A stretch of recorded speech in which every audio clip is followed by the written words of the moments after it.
Pues bueno, continuando con las microcharlas que estamos dando este verano sobre principios SOLID, hoy yo voy a hablar del principio de segregación de interfaces, ¿vale? Voy a dividir la exposición en 4 partes. Por un lado, plantearemos una situación hipotética que nos dará el contexto suficiente para hablar del principio. A continuación, enunciaremos el principio tal y como lo dijo Robert Martin. Posteriormente, aplicaremos el principio sobre el problema para hallar una solución decente al problema y para finalizar, pues veremos puntos a favor y puntos en contra de lo que es la aplicación del principio. El problema, vale, supongamos que un cliente llega a la oficina y nos plantea un nuevo proyecto. Este proyecto consiste en generar una aplicación para gestionar una fábrica, ¿vale? Sus procesos, sus empleados y demás. Vale. Llegado cierto momento durante el proceso de implementación, lo que ocurre es que nos tenemos que enfrentar, implementación o diseño, nos tenemos que enfrentar al diseño de lo que son los empleados. Según la información que nos ha dado el cliente, nos podemos encontrar con 2 tipos distintos de empleados. Por un lado los operarios y por otro lado los encargados. Basándonos también en la información que nos ha dado el cliente, tanto operarios como encargados pues tienen dos labores, una que es trabajar y otra que es incurrir. Entonces, declaramos nuestras clases y lo primero que nos salta a la vista es que, bueno, podemos hacer uso de una abstracción, ¿vale?, que en el futuro nos ayude a trabajar con estas clases y bueno, hasta ahí queda la fase de diseño en este momento. Continuamos con la implementación de la herramienta y finalizamos, pasamos a producción, la herramienta está funcionando perfectamente y el cliente está tan contento que cuando se producen una serie de cambios en su modelo productivo, viene a nosotros para que ampliemos esa aplicación, ¿vale? ¿En qué consiste el cambio del modelo productivo?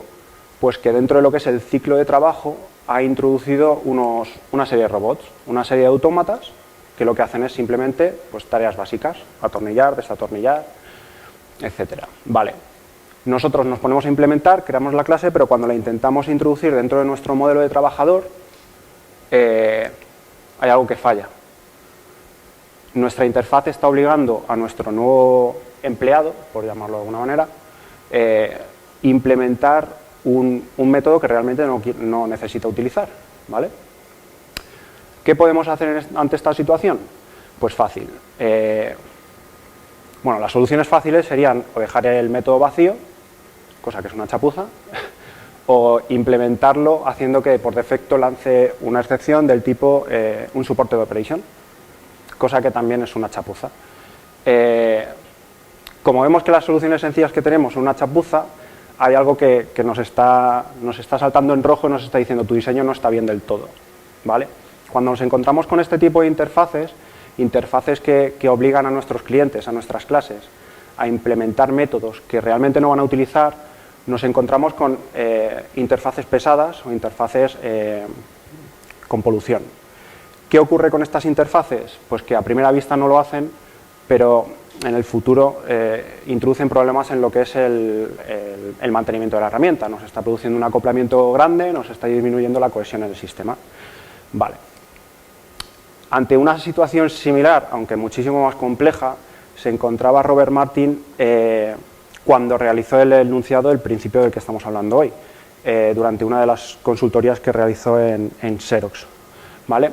Robert Martin enunció el principio de la siguiente manera: no debemos hacer o no deberíamos hacer que nuestros clientes dependan de interfaces que no van a utilizar, ¿vale? ¿Qué consecuencias tiene esto? Pues las contrarias a las que hemos visto en el problema. Disminuimos la complejidad y aumentamos la cohesión del sistema, ¿vale? Si conseguimos que nuestro sistema siga este principio. Aplicando el principio sobre el problema inicial, en nuestro caso es algo muy sencillo. ¿Por qué? Porque nuestra interfaz básicamente tenía 2 métodos, pues simplemente consiste en dividir esa interfaz en 2 conjuntos de métodos que sean cohesivos entre sí, en este caso 1 y 1, y hacer que los clientes de que disponemos dentro del sistema pues implementen las interfaces que realmente utilizan por completo. ¿vale? En situaciones un poco más complejas la solución no es tan sencilla. En esos momentos lo que podemos hacer es, entre otras, podemos utilizar un patrón adapter que haga que podamos proveer al sistema de las interfaces más segregadas y demás, ¿vale? ¿Cuáles son las conclusiones entonces que sacamos de la utilización de o de intentar conseguir este principio en nuestros sistemas? Pues los contras, por un lado, son que como todo buen trabajo requiere un tiempo y un esfuerzo, sobre todo en la parte de diseño de nuestro sistema, y por otro lado, que el sistema, al dividir tanto las interfaces, se vuelve mucho más complejo, ¿vale?